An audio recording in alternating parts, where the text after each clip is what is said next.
Bonjour, c'est Alma et dans cette vidéo, je vous parle du deuxième précepte du Reiki Usui. Donc le deuxième précepte, pris à part, on va toujours rajouter le juste pour aujourd'hui, ou Kyodakewa. Et le deuxième précepte, c'est Shinpai Suna. Voilà. Ou je me libère de tout souci, toute préoccupation. La façon dont moi je l'ai compris, c'est que cette fois on s'adresse au corps mental. Donc on a libéré le corps émotionnel avec le premier, et là on va libérer le corps mental. Donc je me détache de toute préoccupation, tout en fait ce qui vient, encore une fois, consommer du ki. Tout ce qui est en bande passante, là ma to-do list que j'ai toujours pas fait, qui quelque part je me dis ah je devrais, voilà, encore une fois ce devrait, je vous invite à le bannir de votre vocabulaire. Et voilà, ce deuxième précepte, il nous invite vraiment à regarder en fait où sont les sensus énergétiques et s'en libérer. Une fois encore, la façon la plus efficace de gérer ça, enfin surtout la deuxième, c'est la liste.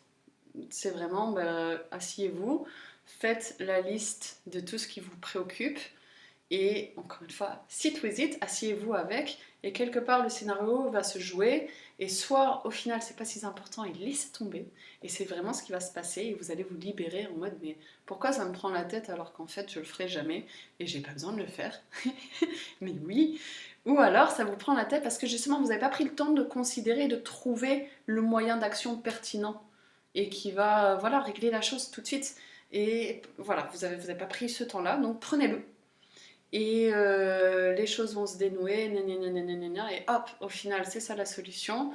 Et au moins, vous sortez de la méditation, vous faites juste quelque chose de concret, ça dure 5 secondes, et vous êtes totalement libéré, et il n'y a plus cette sensu énergétique.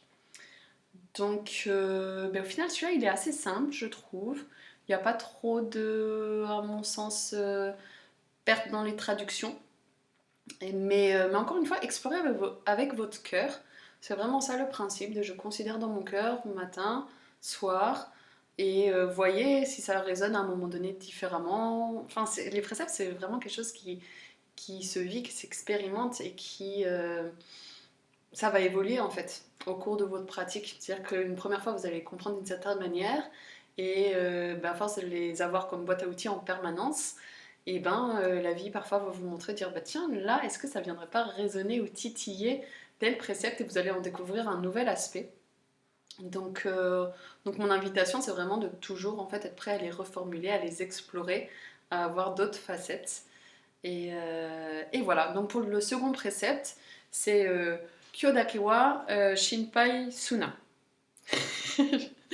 Juste pour aujourd'hui, je me libère de toute préoccupation. Voilà, je vous retrouve bientôt dans une autre vidéo pour la suite.